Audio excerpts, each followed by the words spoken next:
Nous sommes en direct. Bonjour, j'espère que vous allez bien, les succès. Aujourd'hui, nous avons un direct super intéressant. Un instant que je partage dans mon groupe.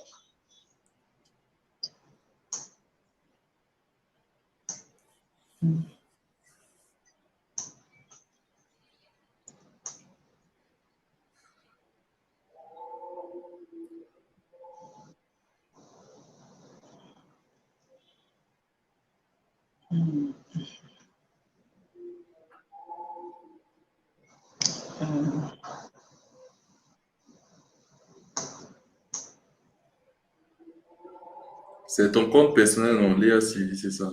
Oui, Léa Sylvie Nassara. C'est sur mon profil personnel.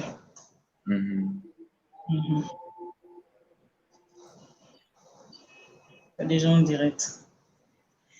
Hello, bonjour à tous. Ici, c'est Léa Sylvie. Bienvenue, bienvenue à notre, je dirais, émission virtuelle. C'est une interview, d'accord, avec une icône, une référence, une personne exceptionnelle sur le net. Je voudrais recevoir le coach Joseph NJ, qu'on appelle Joe Brain. J'espère que je ne coche pas votre nom, un coach. J'espère que je le prononce bien. C'est ça, c'est ça. Joe Brain, ok.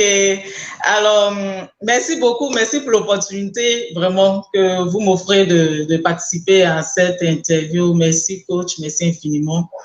Alors, j'aimerais que vous vous présentiez à la communauté. Qui est Joseph NJ? Ok. Joseph NJ, c'est le diminutif de mon nom même. Joseph Ndongan. Je suis camerounais, j'ai 24 ans, je suis coach. Coach en santé et performance cérébrale, tout ce qui est trop au cerveau, on en parlera en détail plus tard. Je suis auteur de 3 livres, le troisième, bref, j'ai 2 ici, le troisième est là quelque part. Ici en bas, bref. Et je suis passionné de tout ce qui est cerveau, neurosciences, lecture rapide, performance cérébrale, mémoire, apprentissage, intelligence. Voilà. D'accord. Alors, hier, après avoir fait la publication de ce direct, certains m'ont écrit une bosse. Ils disent, c'est quoi encore? Neurosciences, c'est quoi encore? Avec les gens de Facebook, là, il y a trop de coachs. Qu'est-ce que ça veut dire encore neurosciences? Donc, docteur, je vous pose la question. C'est quoi la neuroscience? C'est quoi coach en neurosciences? Ok, très bonne question. Neurosciences, la neuroscience, c'est simplement, on dit neuroscience. Neuro qui représente le cerveau, science qui représente la science. C'est la science qui étudie le fonctionnement du cerveau. D'accord, la science. Définition très simple. Maintenant, coach en neurosciences, c'est quoi? C'est toute personne capable d'aider plusieurs autres personnes à optimiser leur capacité mentale et leur capacité cérébrale. Parce que le cerveau est comme une machine, est plus qu'une machine, je dirais même. On s'est inspiré du cerveau pour créer plusieurs machines, notamment les ordinateurs, les moteurs et bien d'autres choses. Maintenant, le cerveau est ce qui gère le corps humain. Mais si une personne gère mal ou ne comprend pas comment ça se passe ici, à l'intérieur, il aura un problème. De même qu'on va à l'hôpital pour peut-être voir des personnes pour une rééducation au niveau des membres, pour le fonctionnement du cœur, fonctionnement du foie, fonctionnement des reins. Il y a aussi des personnes capables d'optimiser le fonctionnement de cet outil. Et c'est de ça qu'il s'agit. D'accord. Alors, la prochaine question qui m'a été posée, pourquoi est-ce que vous êtes devenu coach en neurosciences? Quelle est l'histoire derrière? Qu'est-ce qui vous a motivé? Qu'est-ce qui vous a inspiré à devenir coach en neurosciences? Alors, première chose, il y a trois grandes histoires, 3 grands événements de ma vie. D'accord. Je me rappelle, à l'âge de, je crois, j'avais 8 ans. Un jour, un matin, mes grands frères et moi étions en train de laver notre maison, un grand salon. Et on avait versé l'eau partout. Alors, à un moment donné, pendant que nous étions en train de travailler, on a commencé à faire des glisses comme si on nageait. Le genre où on Yes. se propulse d'un point vers un On autre. l'a tous fait. Même moi-même, je l'ai fait. Voilà. Donc, moi, j'étais celui qui voyait ses grands frères, mes grands frères faire cela et tout. Et j'ai dit, pourquoi pas essayer? Ne connaissant pas comment faire, je me suis lancé. Cependant, quand j'ai pris le point de départ, à l'arrivée, malheureusement, au lieu d'atterrir avec mes mains, j'ai atterri avec ma tête. J'ai cogné ma Ouais. tête sur le mur. Et au niveau de ma nuque, il y a eu une déformation, ce qu'on OK. appelle une commotion cérébrale. Pendant pratiquement 1 minute, j'ai eu l'impression d'avoir perdu conscience. Mes frères paniquaient, mes frères avaient peur. Ils se demandaient, mais qu'est-ce qui s'est passé? Dans ce jour-là, une grosse bosse est sortie au niveau de ma tête. Ma maman, le soir, quand elle est rentrée du travail, elle a chamassé, massé au moins pour que ça rentre, pour que ça rentre, pour que ça rentre. Mais ça me faisait tellement mal que j'ai dit que non, non, non, non, non. Le peu que ça a déjà fait là, ça va. Or, au travers de cet incident, j'ignorais encore les conséquences. Quelques temps plus tard, j'ai commencé à développer une hyperactivité. Quand on dit hyperactivité, ce sont par exemple des enfants, des personnes qui sont très agitées, qui parlent beaucoup, qui courent beaucoup, qui veulent toujours, voilà, qui sont tout le temps distraits et tout. Et ça a commencé à impacter, j'ai commencé à voir ça au niveau de mes études. Déjà, depuis mon enfance, je suis quelqu'un de très intelligent. Donc, à l'école, j'étais tout le temps speed, toujours en train de bavarder, en train de troubler, en train d'être distrait. À la maison, je ne marchais même pas, j'étais tout le temps en train de courir. Je cassais les choses et tout. Mais je ne savais pas que c'était lié à ça. Alors, dans mon évolution scolaire, j'ai commencé à rencontrer des petites difficultés, surtout quand je suis arrivé au lycée. Mes notes scolaires ont commencé à baisser, mon intérêt pour l'école a commencé à diminuer. Bref, il y avait des choses qui se passaient à l'intérieur de moi que je ne comprenais pas. Alors, en classe de première C, c'est filière mathématiques. Ici au Cameroun, on a un examen qu'on appelle le probatoire. Et voilà. Donc, c'était un mardi 28 juin, aux environs de 11 heures, alors que nous étions en train de composer notre épreuve de mathématiques, qui est l'épreuve phare des séries scientifiques. Dans un moment, pendant que je compose, pendant que j'écris, tout allait bien, tout allait bien, tout allait bien. Tout à coup, soudainement, quelque chose se passe, quelque chose se produit et je commence à prendre peur. Quelque chose se produit et j'ai l'impression d'avoir tout oublié. Quelque chose s'est produit et j'ai eu l'impression que tout ce que je connaissais par rapport à l'exercice que j'étais en train de faire, c'est comme si on avait nettoyé mon cerveau. Il n'y avait plus rien. Toute information, je ne parvenais plus à me rappeler de quelque chose. Vous vous imaginez en train de faire une épreuve, votre épreuve même de base, votre épreuve qui va définir votre succès à cet examen. Mais vous êtes perdu. Il n'y a plus aucune information. Il n'y a plus aucune information. À ce moment, je commence à paniquer. Mon cœur commence à battre. Je décide de prendre des pauses. Je sors. Je me dis peut-être je suis trop stressé. Je sors, je rentre en classe. Rien ne change. L'épreuve durait 3 heures. Donc, pratiquement pendant 1h30, blackout, trou de mémoire. Environ 30 minutes avant la fin, c'est là où ma mémoire revient. Malheureusement, pendant que les autres finissaient déjà, c'est là comment je reprenais mon chemin. C'est un peu comme une personne qui est en train de faire une course et en cours de route, il a crevaison. Il doit prendre le temps de changer sa roue. Yes. Malheureusement, je n'ai pas pu finir cet exercice. Et quand je sortais ce jour, je savais que j'avais d'office échoué cet examen. Et c'est ce qui s'est passé. C'était ma première fois de toute ma vie d'échouer à un examen. Cette expérience m'a tellement bouleversé. Et la question que je me suis posée ce jour-là, qu'est-ce qui s'est passé pour que j'oublie tout ce que je connaissais? Qu'est-ce qui est arrivé à mon cerveau? Qu'est-ce qui s'est passé ce jour-là? Vous voyez, c'était comme devenu une question mystère qui a rongé toute ma vie, toute mon adolescence de ce jour-là jusqu'à ce que j'arrive même à l'université. Donc, ça a orienté mon esprit à m'intéresser, à chercher à comprendre le cerveau. Mais bon, sur le coup, je n'avais pas les informations nécessaires pour me permettre d'apprendre cela. Quelques temps plus tard, après avoir obtenu mon bac, être à l'université et tout, je fais, j'ai fait un BTS en marketing. Et quand je fais ça, je me rends compte que je ne suis pas trop passionné par ça. Par contre, je suis plutôt passionné par tout ce qui a trait de psychologie, tout ce qui tourne autour du cerveau.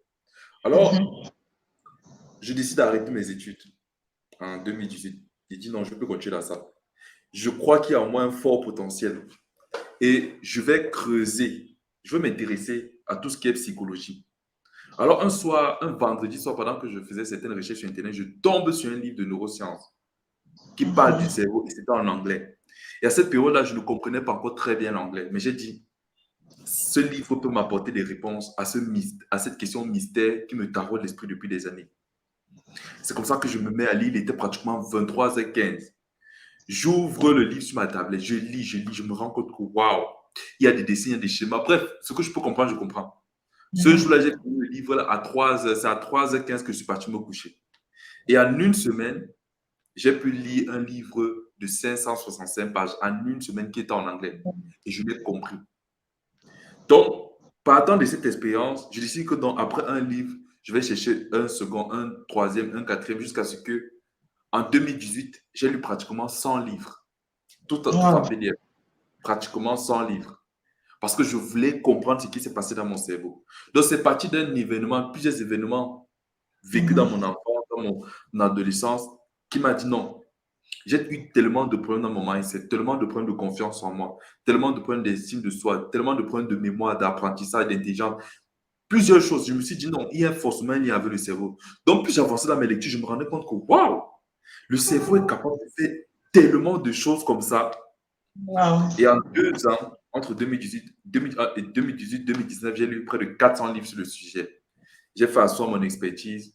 Et c'est comme ça que, par le biais de mon mentor, le coach William Jamen, je ne sais pas si vous le connaissez, il a sur Bien sûr, Facebook. je le suis. Voilà.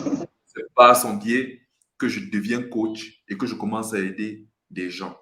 Donc, voici un peu la petite histoire résumant mon fameux parcours. Wow, c'est super.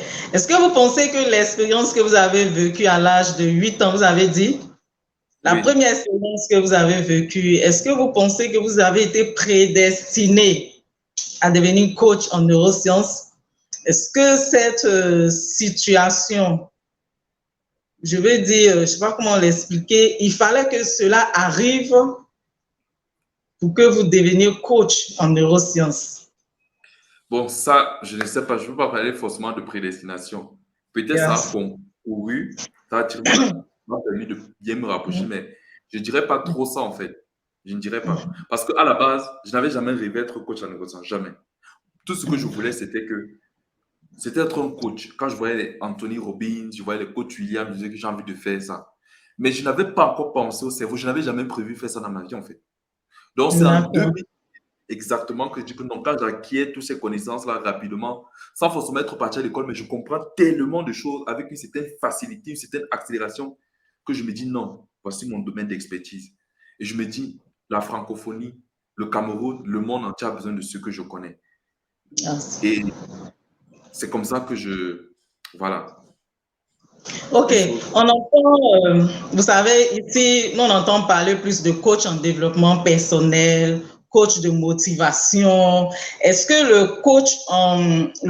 oui, c'est ça, le coaching en neurosciences, il englobe le développement personnel, la motivation, toutes ces choses-là?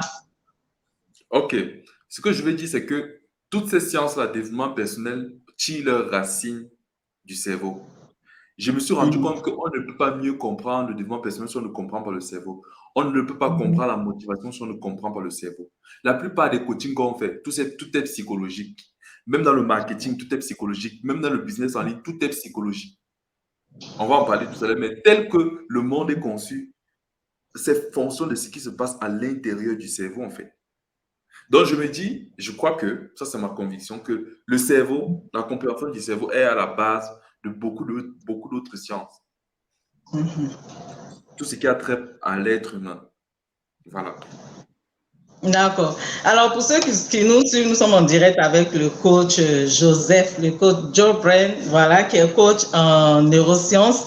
Et j'ai décidé de l'inviter à cette interview. Pourquoi? Parce que la majorité de personnes qui viennent, qui se lancent dans les business en ligne, de fois n'ont pas un bon mindset. Donc, ils ont des difficultés à prospérer en ligne. C'est un état de fait que j'ai constaté. C'est tellement récurrent.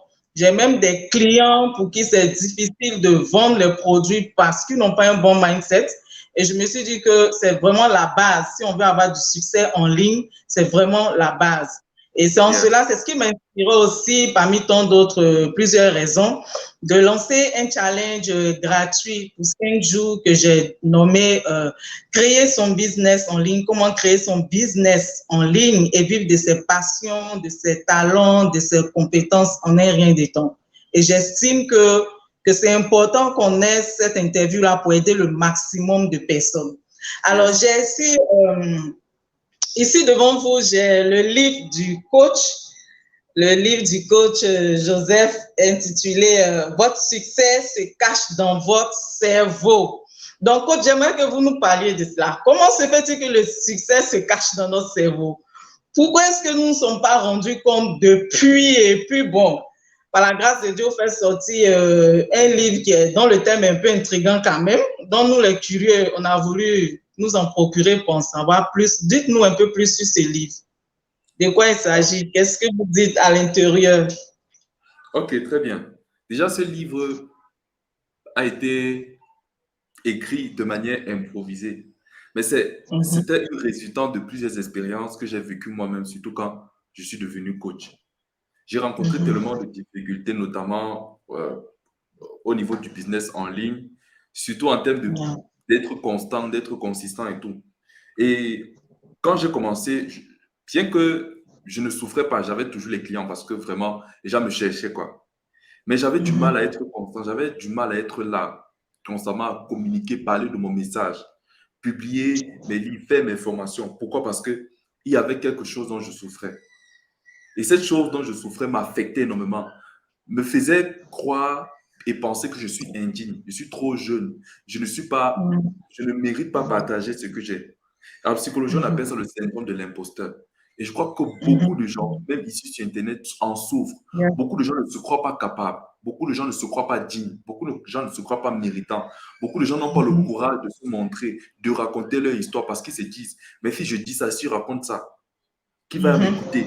Qui va me considérer? Qui va me prendre au sérieux? Pour écrire simplement d'abord ce premier livre, j'ai tellement lutté dans ma tête parce que je crois, j'avais 22 ans à l'époque, cette année-là. Et je me disais, je suis trop jeune pour écrire un livre. Il y avait tellement d'excuses qui m'empêchaient. Mais un jour, je me suis dit, si je laisse ce qui se passe dans ma tête, je ne vais pas réaliser mon rêve d'être auteur. Donc, j'ai commencé à travailler sur mon mindset, briser chaque barrière, surmonter chaque barrière. Et j'ai réussi à écrire ce livre en 3 semaines. Et aujourd'hui, franchement, il se vend partout. Ça a aidé beaucoup de gens. Mais ce n'était pas la seule. Un moment, pour résoudre alors ce problème de confiance en soi, d'estime de soi, je me rends compte que tout ça est lié à mon cerveau. Donc, je fais davantage de recherches, je me rends compte que, waouh, tout est une question de mentalité. Tout commence dans le mindset, que ce soit dans la spiritualité, que ce soit dans la vie commune, tout est une question de mentalité. On dit souvent, tout est possible à celui qui croit. Ce que tu crois détermine ce que tu vas faire. Hier, je coachais une personne en France et je lui disais ceci que tu ne peux pas aller où tes pensées ne sont jamais allées. Tu ne peux pas vivre ce que tes pensées n'ont jamais vécu. Parce que nos pensées déterminent beaucoup notre réalité. Nos pensées déterminent les paliers où nous allons arriver dans la vie, en fait. Je pourrais reformuler le titre de cette livre en disant que votre échec se cache dans votre cerveau. Parce que l'échec de beaucoup de gens se cache dans leur tête, dans leur pensée, dans comment ils pensent. Je connais beaucoup de gens qui se sous-estiment. Moi-même, j'ai fait partie de ces gens-là qui se sous-estiment, qui minimisent leurs expériences, qui minimisent leurs capacités, qui ne croient pas en eux, qui ne croient pas être capables de vendre des produits qui marchent, qui ne croient pas être capables d'atteindre un certain résultat dans la vie, en fait. Pourquoi? À cause de ce qu'ils voient. Première chose, comment ils se voient à l'intérieur d'eux-mêmes. Ils s'associent constamment à l'échec. Il y a beaucoup de gens qui croient qu'ils ne méritent pas réussir. Ils sont faits Mhm. seulement pour échouer. Il y a beaucoup de Yeah. gens qui n'acceptent pas qu'ils peuvent réussir dans ce qu'ils font. Et Mhm. je m'étais donné un défi pour écrire ce livre. J'ai dit, c'était un matin, je me suis juste levé comme ça, j'ai dit, je vais écrire. Je n'avais pas de titre. J'ai dit, je vais écrire un livre en 7 jours. 7 jours. Et en 7 jours, je me suis enfermé ici chez moi. J'ai travaillé, j'ai écrit, j'ai écrit, j'ai écrit, j'ai écrit, j'ai écrit. Quand j'ai envoyé le livre à ma correctrice, elle m'a dit, non, Joseph, c'est vrai, tu as fait beaucoup, mais il y a beaucoup de parties à retirer, à modifier. J'ai dit, ok, je vais encore prendre 3 jours. 3 jours, j'ai recorrigé le livre, j'ai bien arrangé et tout. Et en 10 jours, j'ai fini le Mhm. livre. 10 jours. Wow. Mais ça, pour faire ce genre de choses, pour faire ce genre d'exploit, c'est un mindset. Il a fallu que je me défie. Les plus grandes barrières des êtres humains, ce ne sont pas les autres, c'est eux-mêmes. Ou dans leur cerveau, dans leur esprit. Donc, si l'échec de beaucoup de gens se retrouve dans leurs pensées, dans leurs émotions, à l'intérieur de leur cerveau, a quand même forte raison leur succès. À la base, j'écrivais ça d'abord pour les élèves, mais je me suis dit non, ça concerne beaucoup de gens. Chaque Mhm. fois que je me retrouve peut-être en difficulté, j'ai besoin, moi-même, je relis mon livre. Moi-même, je Mhm. relis mon livre. Je me rends compte que non. Si tu as lu le livre au début, par exemple, je mets des images. Il y a des gens, par D'accord. exemple, qui ont des cerveaux, d'une certaine façon, des cerveaux blessés, des cerveaux déformés, qui affectent leurs résultats dans la vie. Donc, c'est un peu l'histoire qui se cache derrière, derrière ce livre. D'accord. Pour quelqu'un, par exemple, qui connaît constamment l'échec, Yes. quelqu'un qui fait tout, mais qui n'arrive pas à s'en sortir. On a vu plusieurs personnes se lancer en ligne, qui ont fait plusieurs formations, ils ont dépensé des centaines et des centaines de mille sans aucun résultat. Est-ce que vous pensez que le souci se trouve dans les cerveaux? Ok. Là, je vais partir dans mon chapitre de ce livre où j'ai dit la mentalité D'accord. à bâtir pour réussir. Il y a une psychologue qu'on appelle Dr. Carol Dweck. Elle est professeure de psychologie à l'université de Stanford. Et elle a étudié la psychologie des gens qui réussissent. Et elle s'est rendue compte qu'il y a deux mentalités prépondérantes. Quand on énumère mentalité fixe et mentalité de croissance. Mentalité fixe, ce sont des personnes qui ont grandi, qui se disent qu'ils croient que leur échec ou leur succès est fonction de leur intelligence, de leur talent, de leur capacité innée. Il y a des gens qui pensent que non, si je suis intelligent, ça va. Si j'ai des dons ou des talents, ça va. Mais ils ne bossent pas comme il faut. Les gens en mentalité fixe considèrent que le succès n'est pas le résultat des efforts. Si je suis intelligent, si je suis talentueux, ça va. Si j'ai un bon message, si j'ai un bon produit, ça va. Par contre, les gens en mentalité de croissance considèrent que mon succès est fonction des efforts, du travail, de la persévérance, de la détermination que je mets dans mon business. Si je ne travaille pas dur, avec une mentalité de croissance, c'est-à-dire, peut-être au départ, ça ne va pas marcher, mais au bout d'un certain moment, ça va réussir. Les personnes en mentalité fixe abandonnent rapidement et facilement. Ils n'ont pas un mindset solide pour faire face aux échecs parce qu'au premier échec, ils remettent en question leur identité, leur intelligence, leur capacité. Au lieu de regarder à leurs efforts, ils se disent que non, peut-être si échoue, c'est parce que je ne suis pas fait pour ça. Si échoue, c'est parce que je ne suis pas trop intelligent, je ne suis pas trop talentueux, je ne suis pas comme telle personne, du coup, je n'ai pas de chance. Mais une personne à mentalité de croissance va dire que non, peut-être si je n'ai pas encore les résultats que je veux, c'est que peut-être je ne travaille pas encore bien, peut-être je n'ai pas encore la bonne stratégie, peut-être je n'ai pas encore suffisamment persévéré. Donc, ça commence déjà là-bas. Ensuite, les personnes aussi à mentalité fixe sont des personnes qui se comparent facilement aux autres. Telle personne a déjà fait tel chiffre d'affaires, telle personne fait déjà telle formation, telle personne fait déjà tel produit, et moi alors. Et quand ils voient les autres faire atteindre des résultats qu'ils n'ont pas encore atteints, ils ont tendance à vouloir se décourager et abandonner. Ils font des choses avec une mauvaise motivation, soit de dépasser l'autre, soit de vouloir être plus, avoir un sentiment de reconnaissance, mais ce n'est pas de ça qu'il s'agit. Par contre, une personne en mentalité de croissance se dit, je vais m'inspirer de l'autre personne. Je vais me laisser challenger par l'autre personne. Je vais bosser, je vais bosser, je vais bosser, je vais faire les efforts qu'il faut. Et face à l'échec, les personnes se disent que bon, qu'est-ce que je dois ajuster? Qu'est-ce que je dois améliorer? Et c'est de ça qu'il s'agit, c'est de ça que je parle en fait dans ce livre en fait. Maintenant, il y a aussi d'autres personnes qui toujours avaient la mentalité mentalité fixe. Chaque fois qu'ils reçoivent des critiques, ils se sentent découragés. Ils ont l'impression que les gens les attaquent. Ils ont l'impression que les gens ne veulent pas qu'ils réussissent. Ils ont l'impression que personne ne me supporte. Personne n'est avec moi. Personne ne veut que je réussisse. Alors, qu'est-ce qui se passe? Ils abandonnent. Même personne à mentalité de croissance, il ne suffit pas totalement à ce qu'on dit, mais il dit comment je peux utiliser ces critiques pour m'améliorer. Les personnes à mentalité fixe sont tout le temps dans la perfection. Ils cherchent à avoir le produit parfait, publication parfaite, photo parfaite, tout parfait. Mais les personnes à mentalité de croissance se disent que non, je commence où je suis avec ce que j'ai et je vais m'améliorer plus tard. Moi-même, j'ai eu cette difficulté à mes débuts parce que je ne connaissais pas encore, je n'avais pas encore le mindset qu'il fallait. Je me disais qu'il fallait que tout soit parfait. Même pour faire les vidéos sur YouTube, il fallait que j'ai la caméra parfaite, l'image parfaite, l'angle parfait. Je voulais que tout soit parfait en fait. Et qu'est-ce qui se passait? Ça m'épuisait. Et en conséquence, c'est que parce que ça m'épuisait, parce que je me demandais trop, je voulais trop parfait, je n'étais pas constant. Je n'étais pas constant en fait. Mais en faisant ce bout de chemin, je me suis rendu compte que non, non, il ne s'agit pas. Il ne s'agit pas d'une perfection. Il s'agit d'être en mode progression.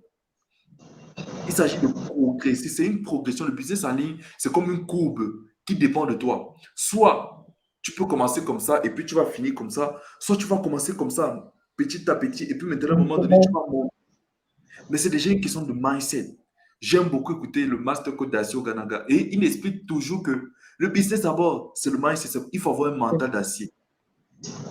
Sinon, tu vas abandonner en fait.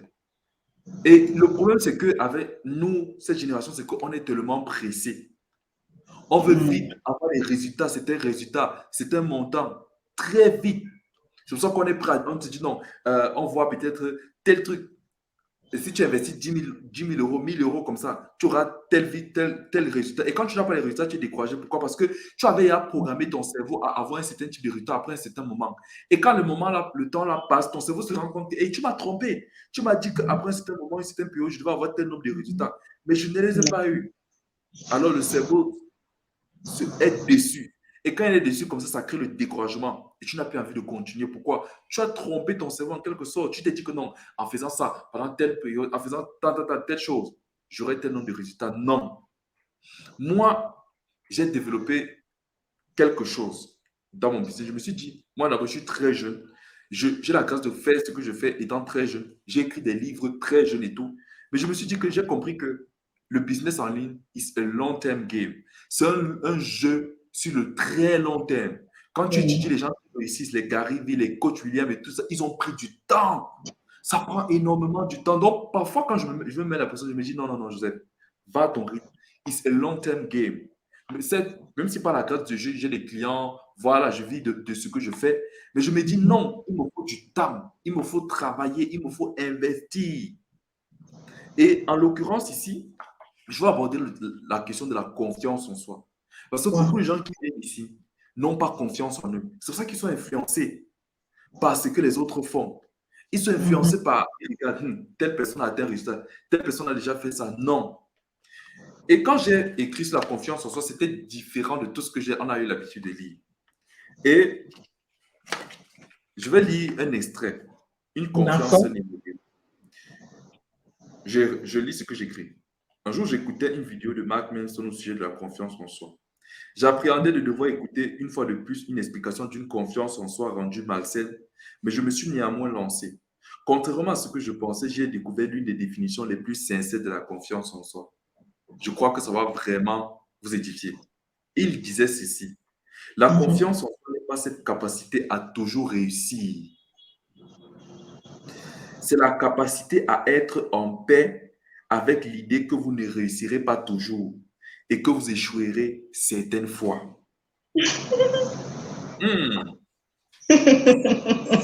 Quand j'avais écouté cette définition, j'étais speechless. Waouh! Je répète, il dit, la confiance en soi n'est pas la capacité à toujours réussir, à toujours atteindre ses objectifs. La confiance en soi est la capacité à être en paix avec l'idée que vous ne réussirez pas toujours et que vous échouerez certaines fois. Wow. La confiance en soi n'est pas de croire que vous allez toujours réussir, de croire que vous aurez toujours les clients, de croire que vous aurez toujours ça. Sinon, à force de mettre la barre haute comme ça, si tu ne l'atteins pas, ton cerveau sera déçu. Mais la confiance en soi est une force que tu te construis pour surmonter les moments où tu n'as pas les clients, où tu n'atteins pas les résultats que tu t'es fixés. C'est la confiance en soi est comme une armure, c'est comme une roue de secours qui vient t'aider. On dit c'est être en paix avec l'idée que vous ne réussirez pas toujours. Parce que beaucoup de gens se découragent. Pourquoi? Parce qu'ils se sont mis en tête qu'ils vont toujours réussir. Ils n'ont pas prévu qu'ils pourraient, certaines fois, échouer, manquer leurs objectifs. Ils n'ont pas prévu ça mentalement. Ils n'ont pas préparé leur cerveau à rencontrer certains échecs.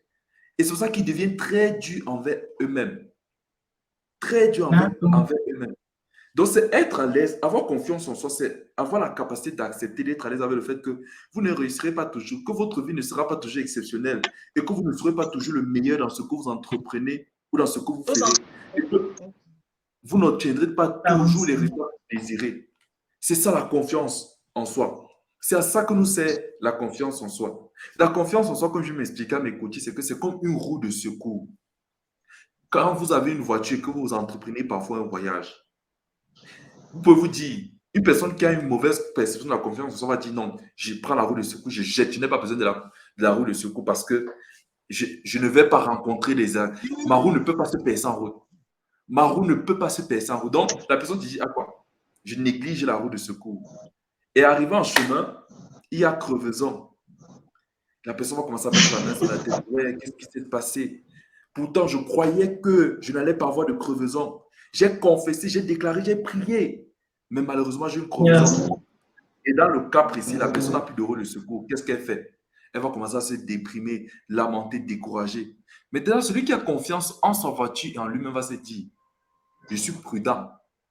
Je mets la roue de secours. Pourquoi? Parce que bien que je veux voyager sans crevaison, il est probable que je rencontre une crevaison en route. C'est ça la confiance en soi.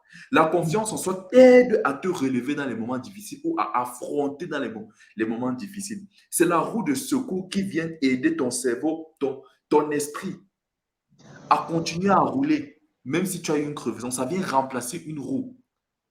C'est comme de l'énergie en réserve. Donc moi, c'est comme ça que j'ai changé ma perception de la vie. Je me suis dit non, je n'aurai pas toujours les hauts, les top moments dans ma vie. Non. Mais ce qui est sûr, c'est que, quels que soient les moments par lesquels je passerai, le plus important, c'est que je sois fort. Le plus important, c'est que je sois bien. Le plus important, c'est que je sois en paix.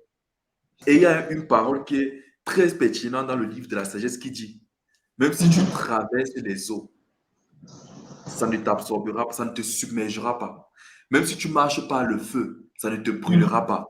Pour moi, c'est ça la confiance. Il ne s'agit pas de dire que je ne vais jamais traverser le feu. Mais c'est une attitude mentale pour dire que même si je traverse le feu, même si je n'ai pas de clients comme je veux, même si mes formations ne se vendent pas comme je veux, même si malgré mes efforts, je n'ai pas encore le résultat que je veux, je n'abandonnerai pas. Je vais continuer. Je suis à l'aise. Je suis en paix. Je ne m'agite pas. Même si je n'ai pas encore les résultats comme les autres, je suis en paix. Même si je n'ai pas encore ce que je fais, je suis en paix. Tu travailles dur. Tu n'as pas encore les résultats que tu veux. Mais quand tu as le mindset en te disant que le business is a long-term game, c'est un jeu qui s'étale sur 10 ans, sur 5 ans avant que tu n'atteignes un résultat, ça te met en paix. Un jour, j'écoutais le coach d'Assi au Kananga. Il a dit une phrase qui m'a marqué. Il m'a dit, nous, il dit, pour toutes les personnes qui commencent le business en ligne, qui font le coaching et tout ça, si tu n'es pas prêt à faire au moins 150 vidéos avant d'avoir un client, c'est que le business n'est pas pour toi. 150 vidéos. 150 vidéos. Il dit, si tu n'es pas prêt, si tu n'étais pas préparé mentalement à faire au moins 150 vidéos sans avoir un client, c'est que tu n'es pas prêt. Et il raconte qu'à leur époque, c'était comme ça. Aujourd'hui, nous, on fait un peu là, on a des clients et tout. Et j'ai commencé à programmer mon cerveau en me disant que même si je fais des vidéos, j'ai des clients, je n'ai pas encore commencé. Donc, il me faut atteindre, effectivement, j'ai dit cette année, il me faut au moins faire 150 vidéos. Je vais d'abord faire ça. Donc, je ne m'attends pas à avoir un client avant d'avoir fait un certain nombre d'efforts. Pourquoi? Ça protège mon cerveau. Je mets un casque sur mon cerveau pour empêcher le découragement de ma tête. Parce que ce qu'on fait souvent, c'est comme moi j'ai vécu, c'est que tu postes 1, 2 vidéos, 3 vidéos. Oh, personne ne commente, personne ne demande mes services. Tu n'as que fait 3. Tu n'as que fait 3. Il y a parfois, tu peux faire des lives, tu peux faire des trucs comme ça, personne n'est là. Personne n'est Yeah. là. Mais la confiance en toi, elle vient te servir en te disant que un jour, quand je regarderai en arrière, je vais raconter aux gens que j'ai fait des lives. Il y avait une personne, il y avait 2 personnes. C'est ça le mindset. Moi, je me suis donné pour défi de faire des lives sans qu'il y ait personne, mais je reste là, je reste constant. Pourquoi? Pour fortifier mon cerveau. Pour fortifier mon cerveau. La confiance en soi est comme la foi envers Dieu. Quelqu'un ne peut pas dire qu'il a la foi en Dieu quand tout va bien. C'est quand tout va mal que tu comprends que tu as besoin de foi. C'est quand tout va Effectivement. mal que ta foi est testée. C'est la même chose. C'est quand tu n'as pas les résultats que tu veux que ta confiance en soi est testée. Et beaucoup de gens, beaucoup d'entrepreneurs n'ont pas le mind, se font beaucoup de dépressions. Pourquoi? Parce qu'ils ne se sont pas préparés à échouer. Non. Ils sont trop préparés à réussir, mais ils ne sont pas préparés au mauvais scénario. Non. Donc Est-ce voilà un que peu, vous je pensez parle en pas bas. que c'est dû au fait que nos modèles, nos dévanciers nous montrent la belle phase, vous voyez l'image du succès et autres. Ils Exactement. disent pas en fait ce qu'ils rencontrent comme difficulté en dessous. Donc du coup, nous par exemple, moi quand je me suis lancée, ça a été ça en fait le problème. Je pensais que dès que je me lance, dès que j'ai des clients, dès que ça part comme ça part comme ça.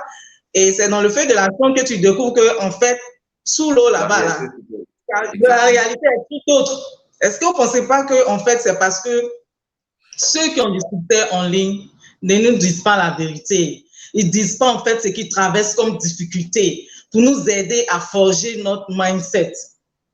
D'accord? Ok, très bon. Très belle question. Je vais spécifier 2 catégories. Pour moi, il y a des gens vraiment intègres, des aînés qui nous montrent la vraie réalité des choses. Maintenant, il y a d'autres qui sont des vendeurs de rêves. Et la plupart du temps, c'est que, comme, regarde, le cerveau humain aime tout ce qui est bling-bling, tout ce qui est impressionnant. C'est comme ça que le subconscient de l'homme est configuré. Donc, l'être humain est plus attiré par ce qui est bling-bling, parce qu'il lui fait rêver. Quand on te dit que non, tu auras les revenus passifs, tu dors, l'argent travaille pour toi, ton cerveau dit, et à ce moment, les gens ont du mal à réfléchir logiquement. Donc, on se lance sans comprendre, sans chercher les contours, les contours de cette chose. Par contre, moi, je me suis dit, je ne vais jamais écouter des gens qui vendent le rêve. Je préfère écouter des gars qui sont intègres chrétiens, tout comme le coach Julien, le coach Dassi. J'écoute beaucoup le coach Dassi parce qu'il nous montre la vraie, il nous dit les vérités. Ça fait Yes. parfois mal, mais il nous prépare, il nous montre la vraie vérité. Il nous explique. Moi, par exemple, mon mentor, c'est le coach William Damen. J'ai eu la grâce d'être avec lui pendant une grande période et de voir que derrière les formations des talents, derrière tout ça, il y a une machine de travail derrière. Il y a une machine de travail derrière. Il a pratiquement plus de 1000 vidéos sur sa chaîne YouTube. Plus de 1000 vidéos. Aujourd'hui, il est libre de ses talents. Il fait ce qu'il veut. Mais nous, c'est que on va avoir les résultats sans la croix. On va avoir la gloire sans la croix. On est plus attiré par la couronne sans la croix. Et c'est ça le défaut. En psychologie, on appelle ça une gratification instantanée.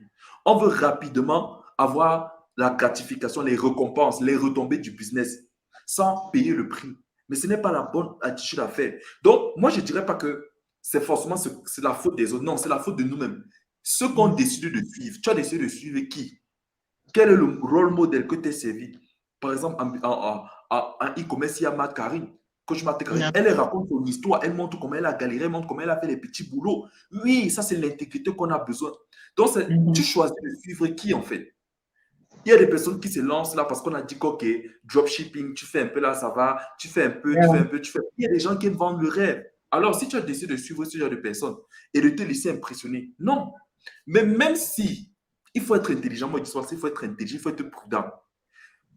Avant, le maître Jésus a dit ceci. Pour celui qui veut construire une maison ou une tour, doit s'asseoir, faire des calculs, réfléchir, analyser, planifier et voir s'il est capable de faire. Sinon, il abandonne. Nous, ce qu'on fait, c'est quoi? On se lance avant de réfléchir. On se lance sans, on se lance dans les choses sans identifier le prix à payer, les sacrifices à payer, les souffrances à endurer. On se lance parce qu'on voit le bon côté des choses, mais on ne voit pas les épines. On ne voit pas la croix qu'il faut porter, on voit la gloire. Non. Moi, j'ai un principe. Je cherche, quand j'écoute quelqu'un, je cherche ce que la personne fait, paye comme prix derrière. Et je modélise ça. Parce que les mêmes semences donnent les mêmes récoltes. Tu ne peux pas vouloir la récolte de quelqu'un si tu n'as pas la semence de la personne. Non, il faut réfléchir, il faut se poser la question, avant d'avoir, pour avoir la récolte de la personne, quelles sont les semences que je dois mettre en terre? Quelles sont les actions qui vont me coûter, qui vont me faire mal? Quels sont les efforts que j'ai à fournir pendant un certain nombre de temps?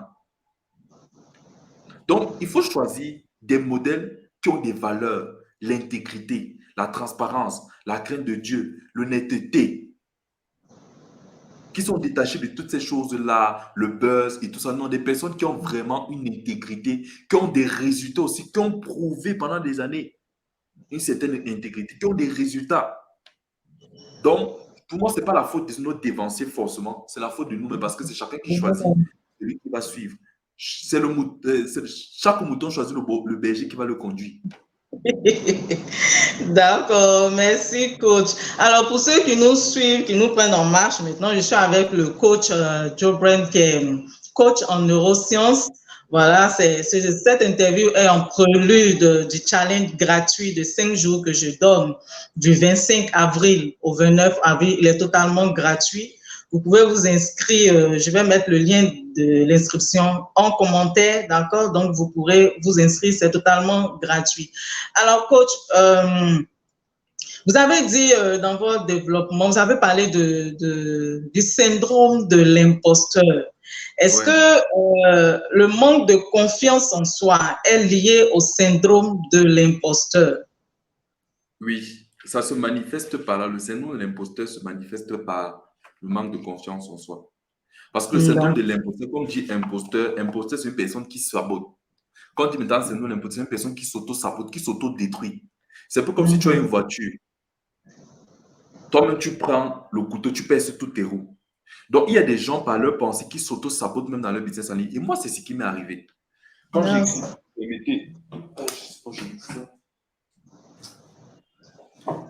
je veux prendre mon second livre. Voilà, quand j'ai écrit ce livre, c'est la plus belle expérience avec laquelle j'ai vécu le syndrome de l'imposteur. Quand j'ai écrit ce livre, Rendez votre enfant plus intelligent, incroyable. Le jour où j'ai écrit et j'ai publié sur Facebook, j'ai annoncé, le lendemain, après les 2 premières publications que j'ai faites, je n'ai plus jamais parlé de mon livre. Pourquoi? Des pensées venaient dans mon esprit et me disaient, tu écris même un livre sur les enfants, là, tu as un enfant, tu n'es même pas encore marié. Tu écris un livre sur comment rendre les enfants intelligents. Qui t'a donné ce droit? Tu es légitime. Les vraies personnes mariées doivent écrire les livres. Toi, tu n'écris pas. Tu te prends même pour qui? Parce que j'écoutais, à force d'écouter ces pensées, et elle a donné raison, je dis que ouais, c'est vrai. J'avais arrêté de communiquer sur ces livres. J'avais complètement arrêté de communiquer sur ces livres. J'avais même honte de parler de lui parce que je me disais, je me trouve indigne, je ne mérite pas. Mais un jour, je me suis dit non, moi je suis une personne intelligente. J'ai été un enfant intelligent. Je connais comment faire pour être intelligent. J'ai aidé les gens à être plus intelligents, à bien exploiter l'intelligence. J'ai vu comment mes parents m'ont éduqué. Alors, je suis légitime. J'ai commencé alors à une conférence ici dans la ville de Douala. J'ai parlé de ce livre. Il s'est vendu comme des petits pains. Récemment, j'ai envoyé un stock de ce livre au Togo. Le livre n'a pas fait pratiquement 2 semaines. C'est la personne qui vendait m'a dit c'est le livre le plus vendu. Je dis ah, moi qui dans ma tête croyais que c'est un livre que les gens, quand ils vont regarder mon âge, ils vont me regarder, ils vont dire non, non, je ne peux pas. Mais si j'avais laissé mes pensées, ces pensées négatives, m'arrêter. Parce qu'un bon moment, j'avais arrêté de parler de ce livre. Pourquoi? Je me sentais inquiet. Donc moi-même, je sabotais le marketing de mon livre, les ventes de mon livre. Je les sabotais cela. Mais parce que je ne me suis pas fié à ce qui se passe dans ma tête, je me suis dit, non, je vais tester le marché, je vais passer à l'action, je vais faire. Je vais faire. Aujourd'hui, je suis fier. Aujourd'hui, je suis fier. Tout le stock que j'avais imprimé est fini. Je vais encore imprimer un nouveau stock. Je vais encore envoyer. Ça va encore se vendre. Je crois à mon produit. Donc, Yeah. le syndrome de l'imposteur, c'est une personne qui a des pensées, qui a des raisonnements, qui s'auto-détruit lui-même pour s'auto-détruire. Il y a des gens qui sabotent leur business, qui se Yeah. disent que ah, je me sens pas encore expérimenté pour lancer telle chose, pour mettre mes prix à un tel niveau. Je n'ai pas encore, je n'ai pas encore, je n'ai pas encore. Et autant de choses, ça fait quoi? Ça te ralentit, ça te maintient en arrière. Mais pour vaincre Mais ça, quand ce genre de pensées-là nous viennent, parce qu'on les reçoit comme un exactement, flot, chaque fois, exactement, oui. Quand ces pensées-là nous viennent, comment se débarrasser de ces pensées? Parce très qu'on bonne, le dit, il faut avoir de bonnes pensées, mais comment avoir ces pensées-là? très bonne question. Je vais toujours entrer dans mon livre parce que, ok, j'ai développé, en parlant de la confiance en soi, j'ai expliqué un processus, un ensemble de processus. J'ai dit, en guise d'application pour cette partie, je vous recommande de faire ceci. Faites une liste sincère de ce que vous êtes capable de faire. On va appeler sur le cercle des capacités. Tu es capable de faire comment je suis capable de coacher les gens sur le cerveau. Moi, je ne peux pas coacher les gens sur le business en ligne. Je ne suis pas capable de faire. Si je me lance sur le business en ligne, il est fort probable que mes pensées là s'opposent à moi. Pour vaincre le syndrome de l'imposteur, il faut identifier d'abord ce que tu es capable de faire. Quand tu connais ce que tu es capable de faire, ça renforce ton sentiment de confiance. Ça renforce ton assurance parce que tu te focalises sur ce que tu es capable de faire, ce que tu peux contrôler et sur ce que tu connais. Moi, je ne vois pas quelqu'un sur Terre qui peut me faire douter de ce que je connais en neurosciences, sans prétention. Parce que je sais que je connais mon sujet. Deuxième chose, faites une liste de ce dont vous croyez capable, mais qu'au fond, vous ne maîtrisez pas vraiment. Parce qu'il y a encore un autre aspect. Beaucoup de gens se lancent dans des choses qu'ils croient. Ils se croient être capables. Mais sur le terrain, ça ne donne pas. Parfois, on peut se dire que non, ah, je connais ça. Je n'ai pas besoin de me former, je n'ai pas besoin d'apprendre. Alors que tes pensées essaient de te porter en disant que tu es sûr que où tu es en train de partir là, tu maîtrises vraiment. Il y a des gens qui pensent que non. Parce qu'ils ont peut-être vendu comme ça, ils maîtrisent le marketing. Non. Ils se vendent des rêves à l'intérieur d'eux-mêmes. Et quand ils arrivent sur le marché, sur le terrain, c'est car la réalité est contraire. Donc, il faut être Ouais. assez vrai avec soi-même. On ne confronte pas, on ne change pas ses pensées avec d'autres pensées. On change ses pensées en les confrontant sur le terrain. Ça veut dire quoi? Si tu te dis peut-être que tes pensées disent que tu ne peux pas vendre ces livres, peut-être, je ne sais pas, 100 exemplaires, va et fais d'abord. C'est Ah, d'accord. l'action qui change les pensées. C'est le fait de tester ses pensées, de tester. C'est un peu comme une preuve de montrer pas des actions concrètes que non. Moi, il y a parfois des jours, j'ai envie de. Avant, je voulais faire des lives, mes pensées me disaient que tu vas faire, personne ne sera là, et tout, machin, machin. Je me dis, ok, attends, hein, je vais me lever, je vais m'asseoir, je vais allumer mon ordinateur, je vais faire mon direct. Qui est les gens ou pas, je vais faire. Et quand je fais le direct, je rentre dans ma tête, je dis, tu as vu, j'ai pu faire ce que toi, tu me disais que je n'étais pas capable de faire. Donc, la meilleure façon de changer ses pensées pour moi, c'est de passer à l'action. De Soit passer à tu vas, l'action. soit tu vas apprendre pour t'améliorer et te perfectionner, soit aussi tu dois t'autoriser à faire des erreurs. Parce que beaucoup de gens croient que c'est du premier coup qu'ils vont réussir. Non, tu dois faire encore, encore, encore. Moi, j'ai écrit mon premier livre ici. Il y avait des fautes d'orthographe. J'ai eu le courage de faire malgré les fautes. J'ai dit que je vais écrire, je m'en fous de ce que moi-même je pense. Mais parce que me disaient que tu n'aimes pas faire en français, personne n'a corrigé ton livre, machin, m'a dit que je vais faire. Et j'ai fait. La deuxième version du livre, maintenant, je l'ai bien corrigé, je l'ai bien ajusté. Et maintenant, les erreurs apprises de ce livre, j'ai amélioré ici. Ce que j'ai fait ici, j'ai amélioré ici. Ainsi de suite, ainsi de suite. Mais si j'attendais le moment parfait, me dit non, il faut que je sois vieux, il faut que je sois pour écrire. Non. J'ai écrit 2 livres en un an. Mon troisième, j'ai écrit. Donc, en 2 ans, j'ai écrit 3 livres. À mon jeune âge. Sans me fier à toutes les pensées qui me disaient que tu es jeune. Non, j'ai défié les pensées là. Tu dois défier les Goliaths qui s'opposent à toi. C'est de ça qu'il D'accord. s'agit. Ok, coach. Est-ce que, puisque vous dites que euh, pour se débarrasser de ce genre de pensée, il faut passer à l'action, est-ce que c'est pareil pour la peur aussi? Parce que Oh, des fois, il y a la peur de se faire voir, la peur d'échouer, la peur de ne pas être à la hauteur et tout ça. Comment est-ce qu'on peut se débarrasser aussi de... En fait, je suis en train de parler de tout ce que les personnes qui veulent se lancer en ligne expérimentent en fait. C'est vrai qu'il y a Très le bien. syndrome de l'imposteur, il y a aussi la peur. La La peur peur de d'échouer, se par montrer. exemple. La peur de se Exactement. faire voir et même la peur même de réussir. Moi, je me rappelle bien qu'au début, Ouais. je savais que j'allais réussir, mais j'avais peur. Je ne Ouais. pouvais pas expliquer cela, mais bon. Comment est-ce que vous pensez qu'on peut se débarrasser de la peur là? Ok, donne une minute. Là, je suis en train de mettre un e-book gratuit que j'ai écrit sur la peur. Ici, je sais D'accord. pas. Et je vais parler de ça. C'est le premier e-book que j'ai écrit et qui m'a vraiment aidé à surmonter la peur. Moi-même, j'ai vécu ça au départ. Mhm. Mhm. Cette peur de me montrer. J'avais tellement honte. Mhm. Cette peur aussi de réussir, parce que ça c'est une partie du syndrome de l'imposteur. Parce Mhm. que quand ton cerveau est tellement habitué à échouer, à avoir connu des échecs dans le passé, il Mhm. peut arriver que ça devienne très difficile pour toi de croire que tu peux réussir. Ouais. Il peut arriver de croire que tu peux réussir, que quelque chose de bon peut sortir de toi. Quand tu es habitué à vivre, à faire beaucoup de choses qui ont échoué, tu sais qu'en toi, il y a une semence de succès. Mais quand tu regardes ton environnement, tes expériences passées, tes souvenirs, tes traumatismes, tu te rends compte que non, je ne peux pas m'en sortir, je vais échouer. Donc, en fait, qu'est-ce qui se passe? Au niveau de ta conscience, tu crois que tu vas Mhm. réussir. Mais dans Mhm. ton subconscient croit que tu vas échouer. Donc, il y a une sorte de dissonance cognitive. Il y a deux pensées qui se combattent. Et ça fait comment? Ça te retient, ça te paralyse. Comment faire pour vaincre la peur? Il faut faire ce Mhm. qui te fait peur. Tu dois faire ce qui te fait peur. Ce que tu crois que tu n'es pas capable de faire, il faut oser faire cela. C'est Combien de cela. gens essaient de me décourager pour écrire des livres? Combien de gens pour écrire ce livre? Combien de gens? J'ai dit, OK, je vais me lancer. Je vais faire. Quand je crains de faire quelque chose, je fais. Je teste, je m'avais fait.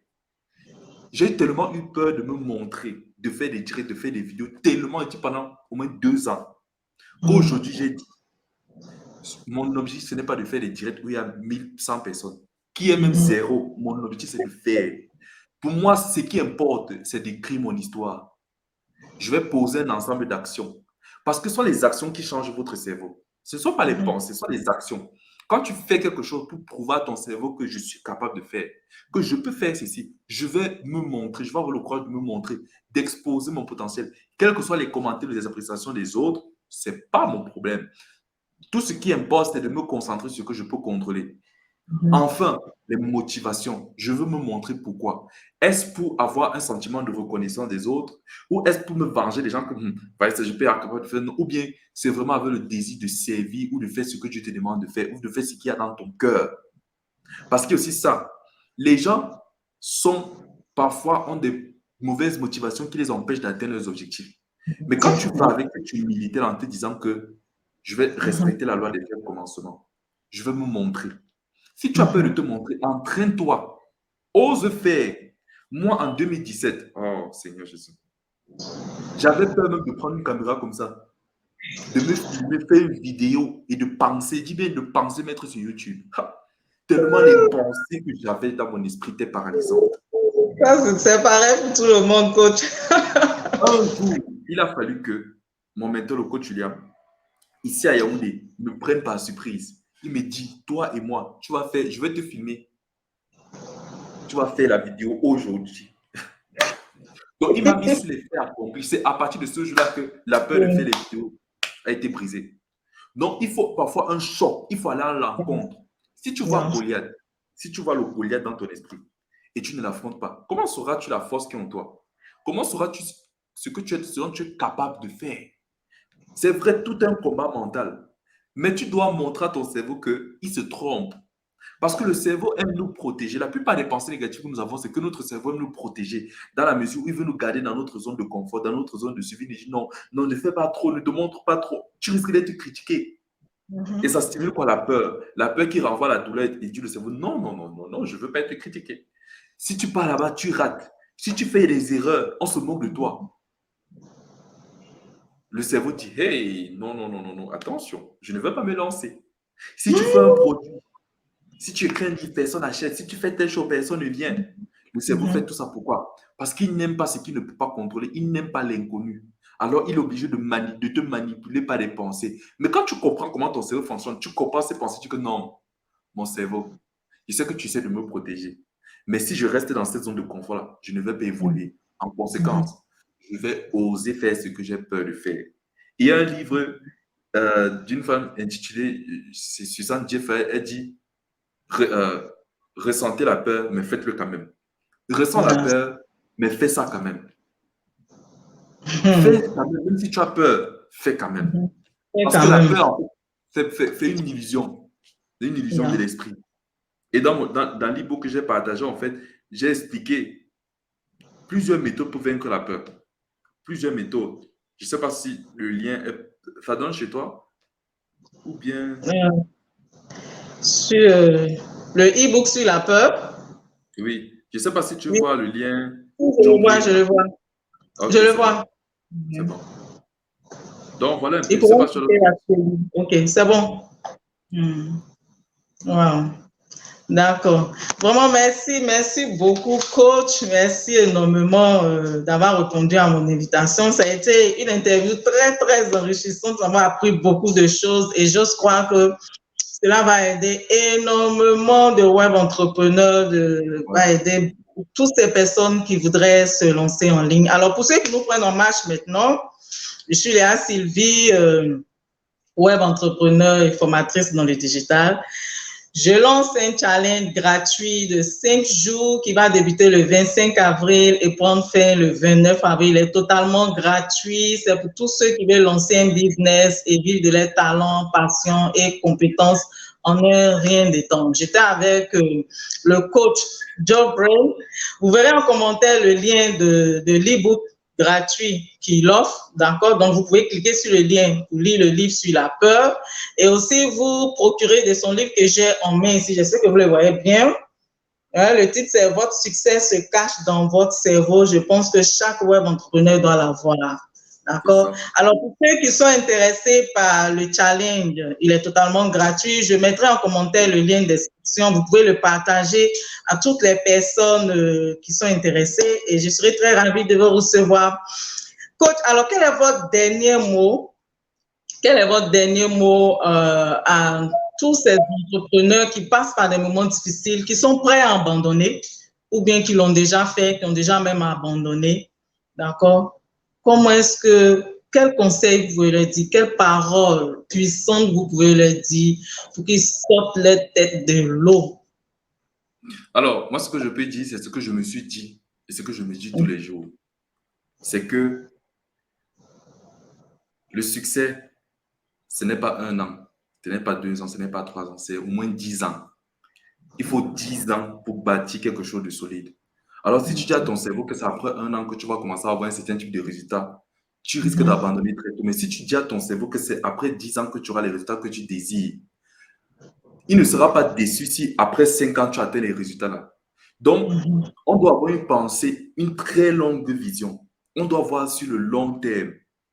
Il y a Gary Vaynerchuk, qui est un expert en réseaux sociaux, il a l'habitude de dire aux jeunes que quand tu commences quelque chose, il ne faut pas te mettre la pression. Teste, essaye plusieurs choses. Fais les efforts. Il explique micro-speed plus macro-patience. Ça veut dire, fais beaucoup de petites choses, fais les efforts, fais beaucoup d'efforts. Mais sur le long terme, sois patient. Sois patient avec toi-même parce que tu évolues. Sois patient avec les clients. Sois patient parce que les réseaux sociaux, c'est un long jeu. Étudiez les personnes qui réussissent sur les réseaux sociaux. Vous allez vous rendre compte qu'ils ont commencé depuis des années. Ils ont aussi galéré. Ils ont mis du temps. Familiarisez-vous avec des personnes qui vous disent la vérité, en fait. Donc, ne cherchons pas, pour moi, je me dis ceci, ne cherchons pas à voir les résultats que les gens, cherchons à faire les efforts que les mêmes personnes font.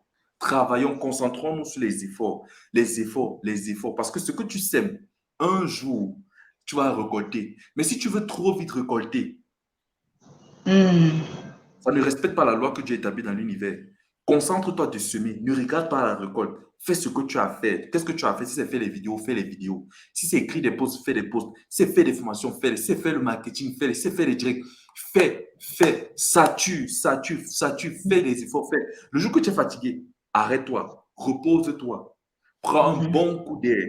Ensuite, recommence. Et j'aimerais dire ceci à tous les entrepreneurs. Faites attention à votre santé mentale. Les réseaux sociaux sont trop dangereux parce qu'à force de voir les gens évoluer, il y a cette tendance à vouloir se comparer.